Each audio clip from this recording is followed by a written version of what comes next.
बच्चों, कैसे हो आप सब।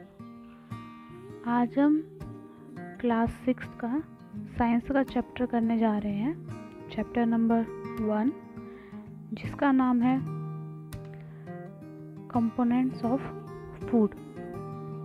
यानी कि जो हम खाना खाते हैं वो उस खाने के अंदर कौन कौन से कंपोनेंट्स हैं और वो कंपोनेंट्स जो उसके अंदर हैं उनको हम क्या बोलते हैं और वो किस लिए ज़रूरी है हमारी बॉडी के लिए, उसके बारे में इस चैप्टर में हम सीखेंगे और पढ़ेंगे। तो स्टार्ट करते हैं। सबसे पहले हम पढ़ेंगे न्यूट्रिएंट्स। न्यूट्रिएंट्स क्या होते हैं? Food made up of one or more ingredients which we get from plants and animals. These ingredients contain some components that are needed by our body. These components are called nutrients. यानी कि जो हमारा खाना है, जो हम खाना खाते हैं, जो फूड हम खाते हैं, वो बना होता है एक या एक से ज़्यादा इंग्रेडिएंट से। जैसे कि अगर मान लो हम चाय पी रहे हैं, है ना, तो चाय जो हम पीते हैं उसके अंदर हम मिल्क भी डालते हैं, है ना, और वाटर को भी डालते हैं, चाय पत्ती भी उसके अंदर डलती है, शुगर भी डलती है, तब जाके आपकी चाय बनती है। तो जो भी हम खाना या जो भी हम पीते हैं या जो भी हम खाते हैं वो एक या एक से ज़्यादा इंग्रेडिएंट से मिलकर बनता है। इतना समझ में आ गया? Which we get from plants and animals. जो हमें किससे मिलता है? या तो प्लांट से मिलेगा या फिर एनिमल से मिलेगा।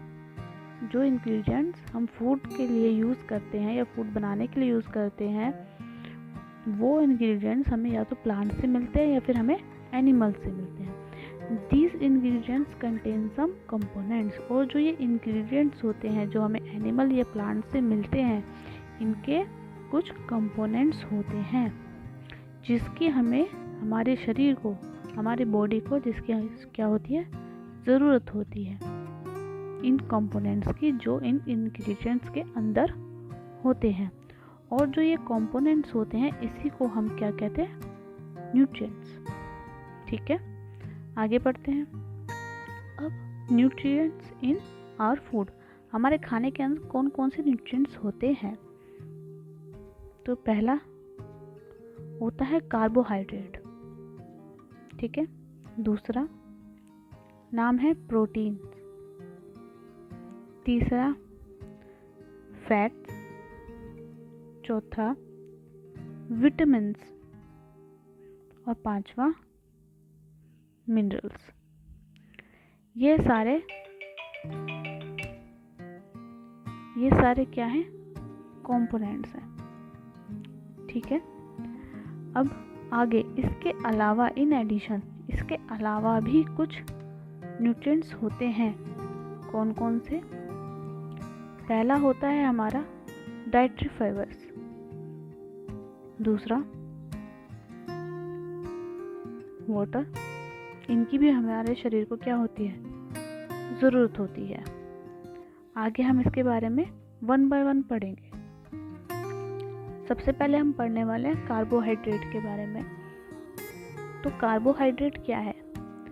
There are many types of carbohydrate. Carbohydrate के भी अलग अलग टाइप होते हैं, अलग अलग प्रकार होते हैं। The main carbohydrate found in our food in the form of starch and sugar. जो मेन कार्बोहाइड्रेट है जो हमारे खाने में होता है वो किस फॉर्म में होता है? या तो स्टार्च की फॉर्म में होगा या शुगर की फॉर्म में होगा हमारे खाने के अंदर। ठीक है, टेस्ट फॉर स्टार्च। अब हम कैसे पता लगाएंगे कि हम जो खाना खा रहे हैं उस खाने के अंदर स्टार्च है या नहीं है, यानी कि कार्बोहाइड्रेट उस खाने में है या नहीं है, इसका हम टेस्ट करने जा रहे हैं। तो टेस्ट करेंगे। Take a small quantity of food item. हमें क्या लेना है? एक खाने का टुकड़ा लेना है और रो इंग्रेडिएंट्स या कोई भी रो इंग्रेडिएंट्स ले लेना है। Put 2 and 3 drop of dilute iodine solution.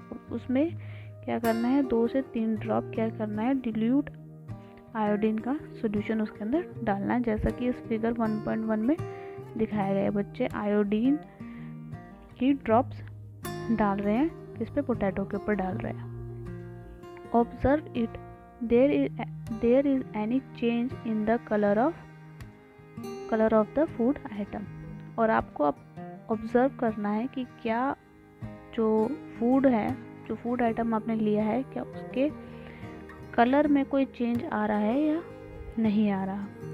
Did it turn blue black, क्या जो आपने जब इसके ऊपर सॉल्यूशन डाला तो क्या इसका कलर ब्लू ब्लैक हो गया या नहीं हुआ। A blue black colour indicates that it contain starch.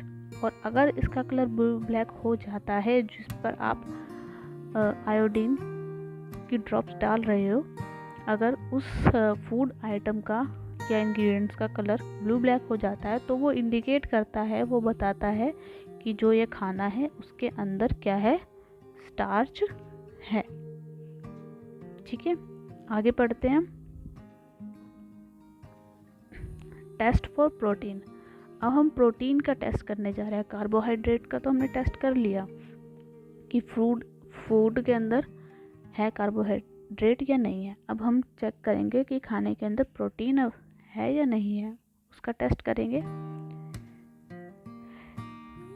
तो take a small quantity of food item for testing.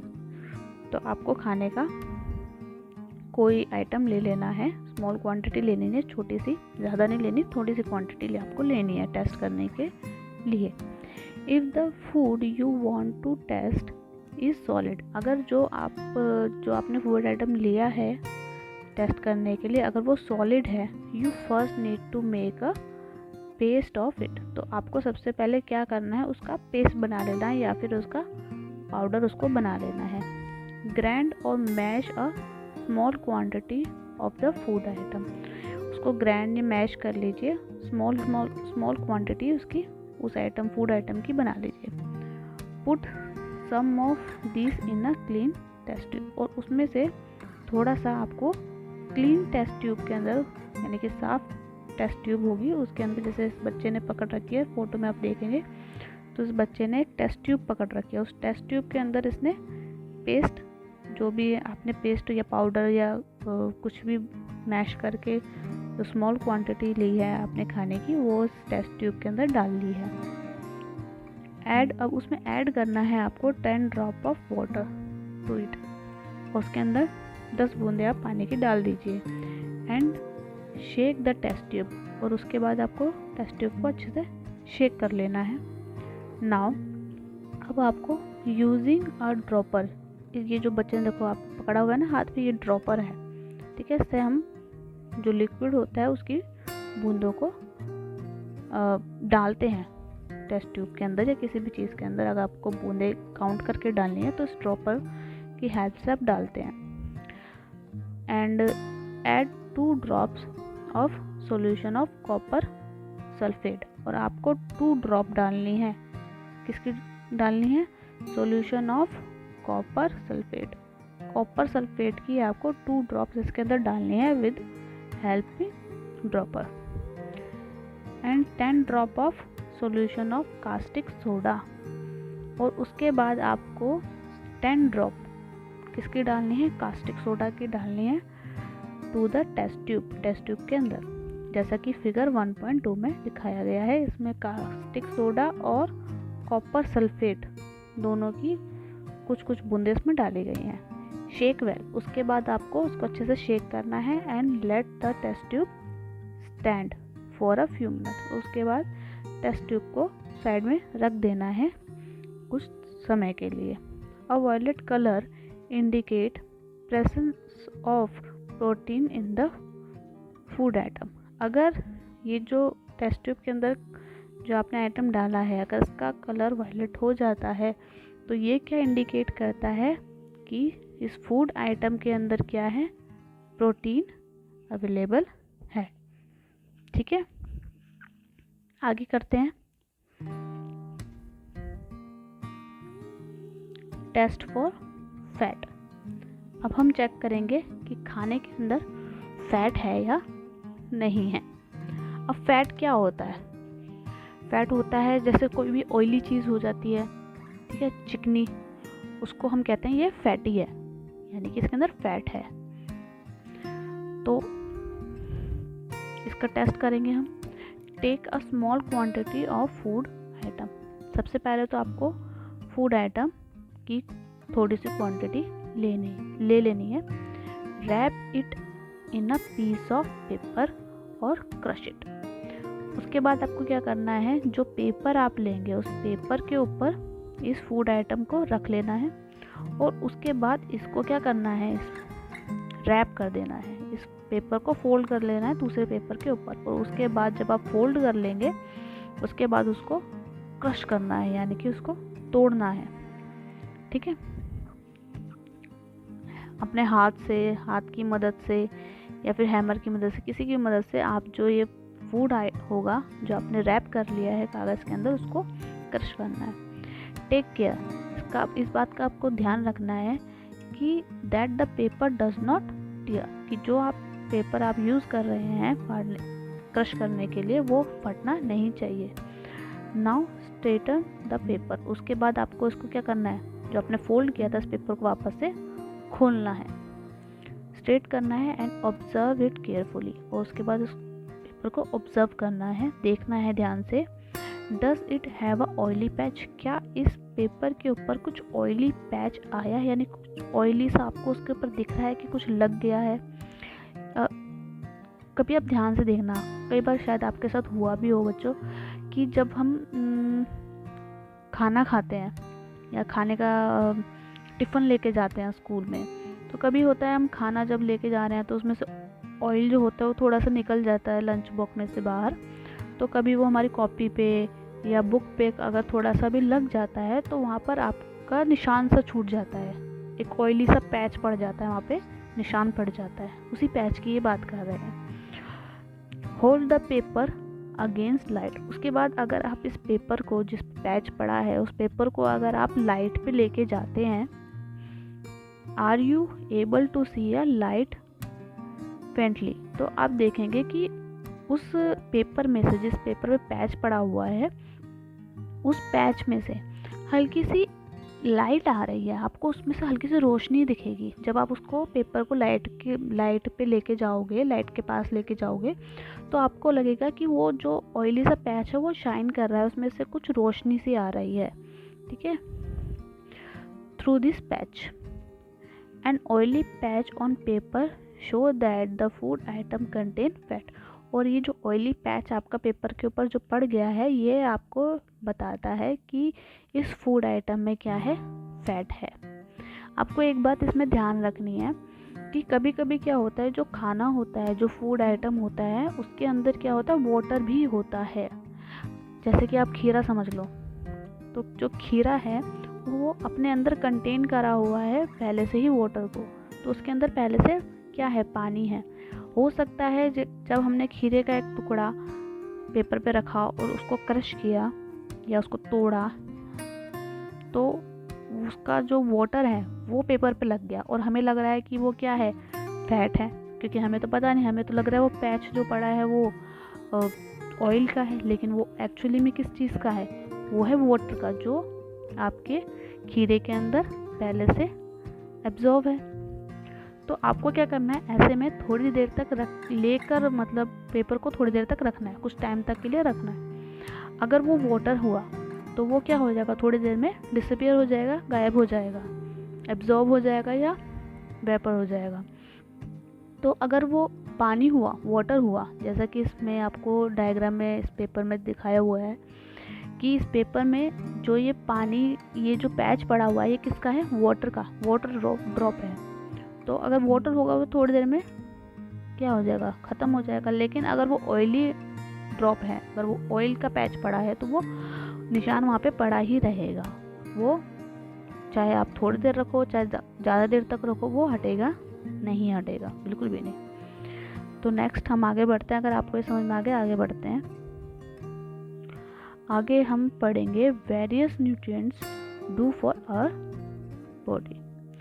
तो कार्बोहाइड्रेट एंड फैट के बारे में हम पढ़ने जा रहे हैं। Carbohydrate and fat give us energy. तो कार्बोहाइड्रेट और फैट का क्या करता है? कार्बोहाइड्रेट और फैट हमारी बॉडी को क्या देता है? एनर्जी देता है। क्या देता है? एनर्जी देता है।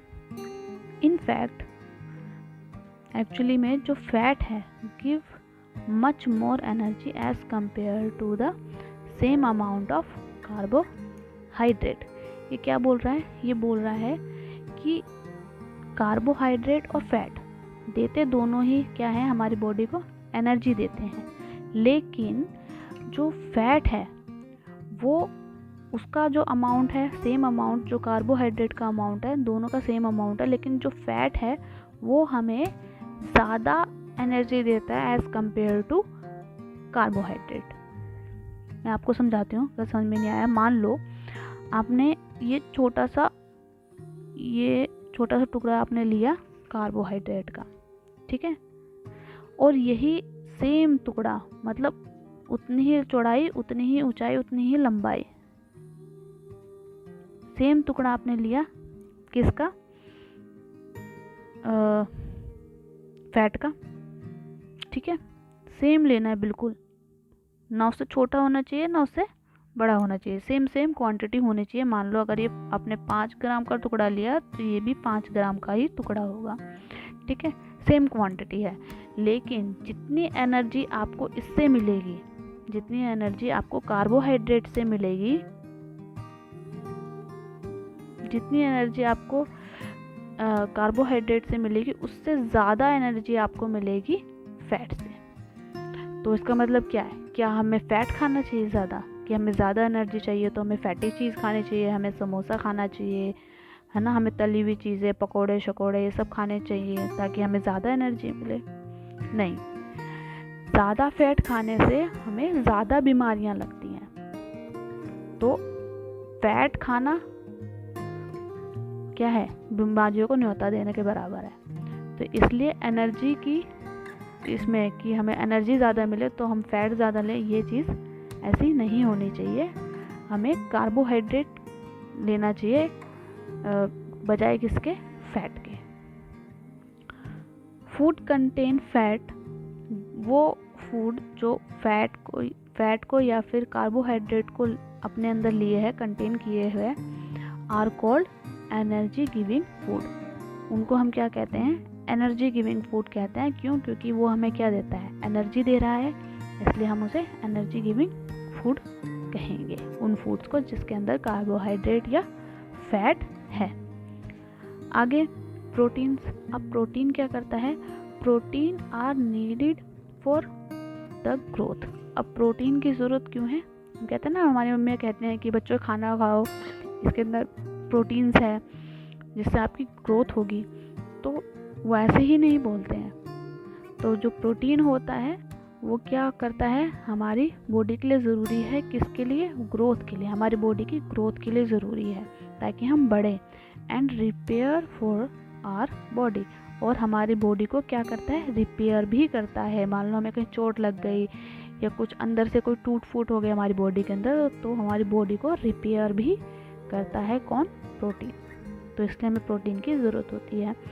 Foods protein are often called body building food.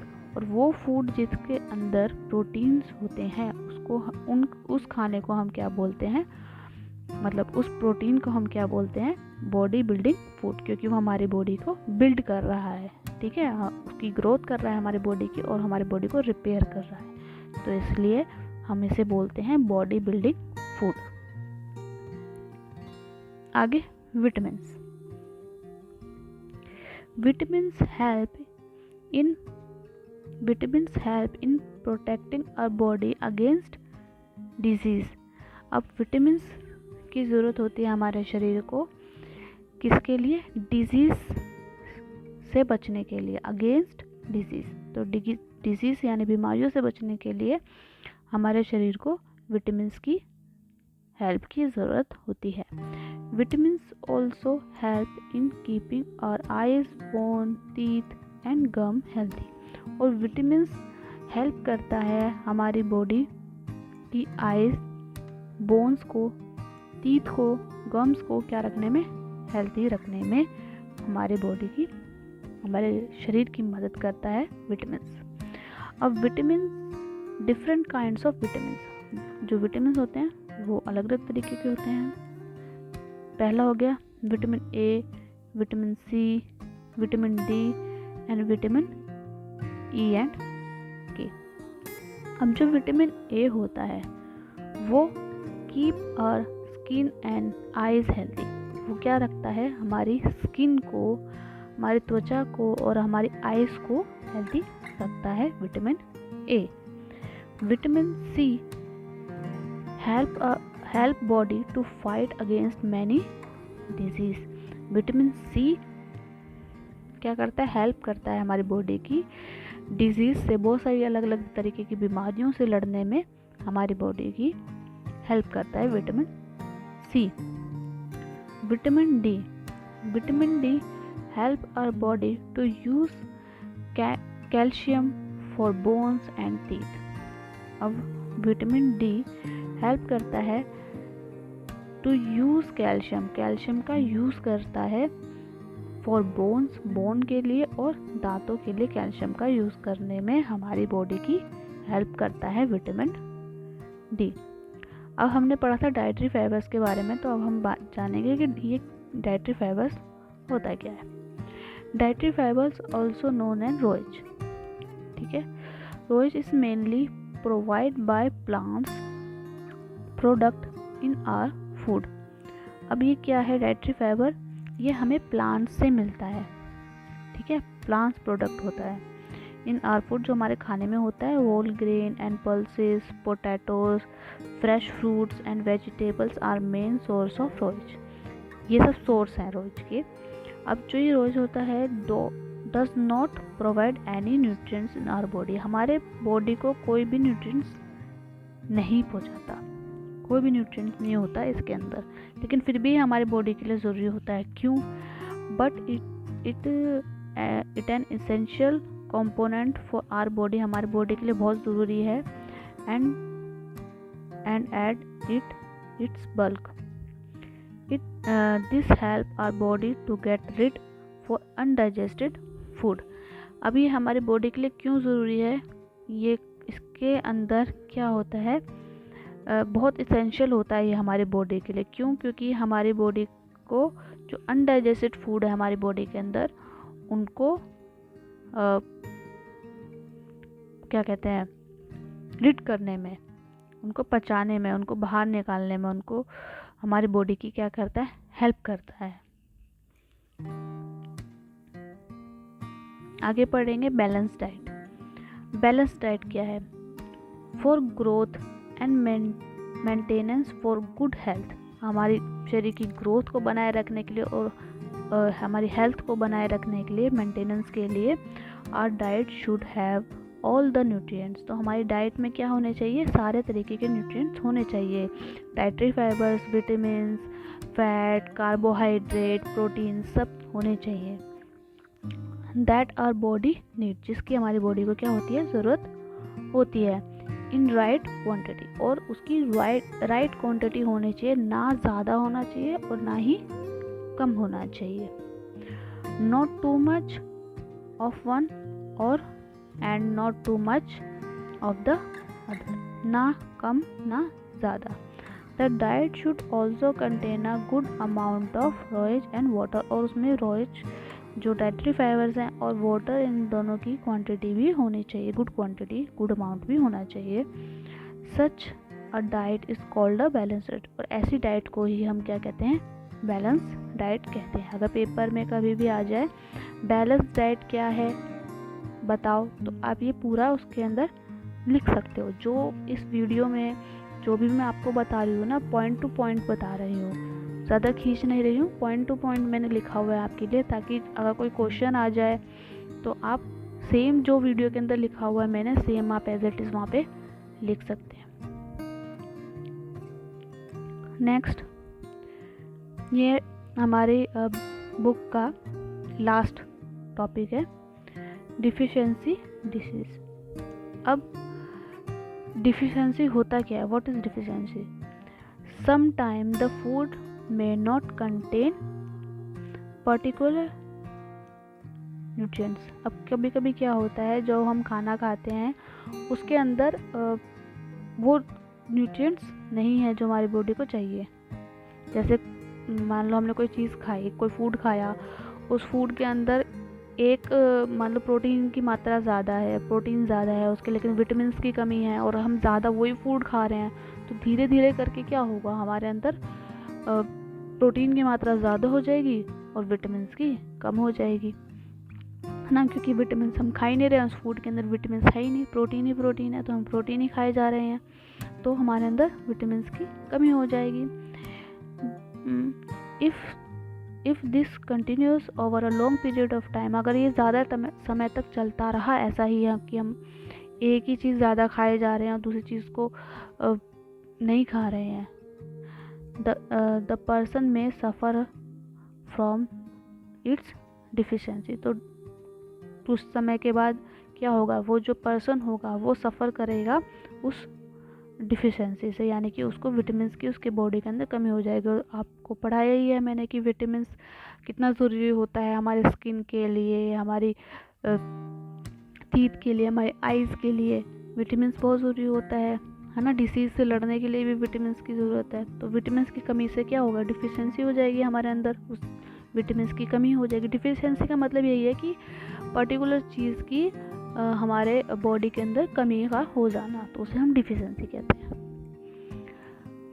आगे डिफिशेंसी डिसीज़। अब कमी हो जाने से कौन सी बीमारियां मतलब डिसीज़ हो जाते हैं। Deficiency of one or more nutrients, अगर एक या एक से ज़्यादा न्यूट्रिएंट्स की हमारे बॉडी में डिफिशेंसी हो जाती है तो कैन कॉज डिजीज़ और डिसऑर्डर। तो उससे हमें क्या हो जाते हैं, डिजीज़ यानी बीमारियां, डिसऑर्डर हो जाते हैं इन आवर बॉडी, हमारी बॉडी में। Disease that occur due to lack of nutrients. Disease कब होते हैं, that occur due to lack of nutrients. Nutrients की कमी हो जाने के कारण, लैक हो जाने के कारण क्या हो जाता है, हमें डिसीज़ हो जाते हैं। Over a long period of, ज़्यादा समय तक अगर ऐसा ही रहा तब, ये नहीं कि हमने एक दिन नहीं खाया तो हमें डिजीज़ हो जाएगा, लेकिन ज़्यादा समय तक अगर ऐसे ही चलता रहा, हमें हमारे बॉडी के अंदर न्यूट्रिएंट्स की कमी होती रही, पर्टिकुलर न्यूट्रिएंट्स की, तो हमें उस न्यूट्रिएंट्स की कमी की वजह से उससे रिलेटेड क्या हो सकते हैं, डिजीज़ हो सकते हैं, बीमारियां हो सकती हैं, और उसी को हम कहते हैं डिफिशेंसी डिजीज़, यानी कि डिफिशेंसी होने की वजह से हमें डिजीज़ हो गया। ठीक है, तो थैंक यू वेरी मच कि आपने मेरी वीडियो को पूरा देखा, समझा, और आई होप मेरा समझाने का तरीका आपको पसंद आया होगा, आपको मेरी बातें समझ में आई होगी जो भी मैं आपको समझा रही हूँ। तो प्लीज़ लाइक और सब्सक्राइब कीजिए मेरे चैनल को, क्योंकि मैं बहुत मेहनत से आपके लिए वीडियोस बनाती हूँ और इसमें बहुत मेहनत लगती है। प्लीज़ आप इसे लाइक कीजिए ताकि मैं आपके लिए ऐसी और वीडियोस बनाती रहूँ। Thank you very much, bye.